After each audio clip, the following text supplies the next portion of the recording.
സംസ്ഥാന general secretary advocate Murugadas LDF സ്ഥാനാർത്ഥിയാകും. നിയോജകമണ്ഡല നേതൃയോഗത്തിൽ മന്ത്രി K Krishnankutty സ്ഥാനാർത്ഥിയെ പ്രഖ്യാപിച്ചു.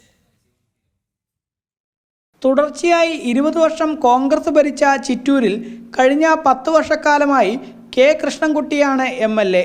ഒന്നാം പിണറായി വിജയൻ സർക്കാരിൽ കൃഷ്ണൻകുട്ടി ജലവിഭവ വകുപ്പ് മന്ത്രിയും രണ്ടാം പിണറായി വിജയൻ സർക്കാരിൽ വൈദ്യുതി വകുപ്പ് മന്ത്രിയുമായി. എന്നാൽ വീണ്ടും ഒരു മത്സരത്തിന് ഇല്ല എന്നുള്ള നിലപാടിലാണ് കൃഷ്ണൻകുട്ടി ഇപ്പോൾ.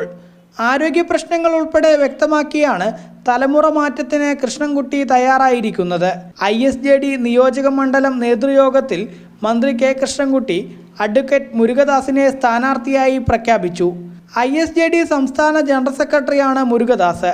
ചിറ്റൂർ മുൻ ബ്ലോക്ക് പഞ്ചായത്ത് പ്രസിഡന്റ് കൂടിയായ മുരുകദാസ് നിലവിൽ KACB സ്വതന്ത്ര ഡയറക്ടർ ബോർഡ് അംഗവുമാണ്.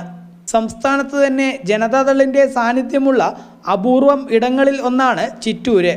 അതുകൊണ്ട് തന്നെ മുരുകദാസിനെ LDF സ്ഥാനാർത്ഥിയായി മത്സരിപ്പിച്ച് മണ്ഡലം നിലനിർത്തുകയാണ് ദളിൻ്റെ ലക്ഷ്യം.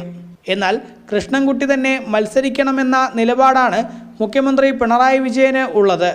അതുകൊണ്ട് തന്നെ മത്സരിക്കാനില്ല എന്ന തീരുമാനത്തിൽ കൃഷ്ണൻകുട്ടി ഉറച്ചു നിൽക്കുമോ അതോ വീണ്ടും മത്സരത്തിന് ഇറങ്ങുമോ എന്നുള്ളത് കാത്തിരുന്ന് കാണേണ്ട സ്ഥിതിയാണ്.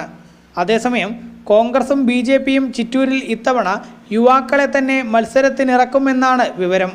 കോൺഗ്രസ് സ്ഥാനാർത്ഥിയായി ചിറ്റൂർ തത്തമംഗലം നഗരസഭാ ചെയർമാൻ സുമേഷ് അച്യുതൻ്റെ പേരാണ് പ്രധാനമായും ഉയർന്നു കേൾക്കുന്നത്. BJPയും യുവ നേതാവിനെ രംഗത്തിറക്കിയാൽ മണ്ഡലത്തിൽ പോരാട്ടം കനക്കും. ജനം, പാലക്കാട്.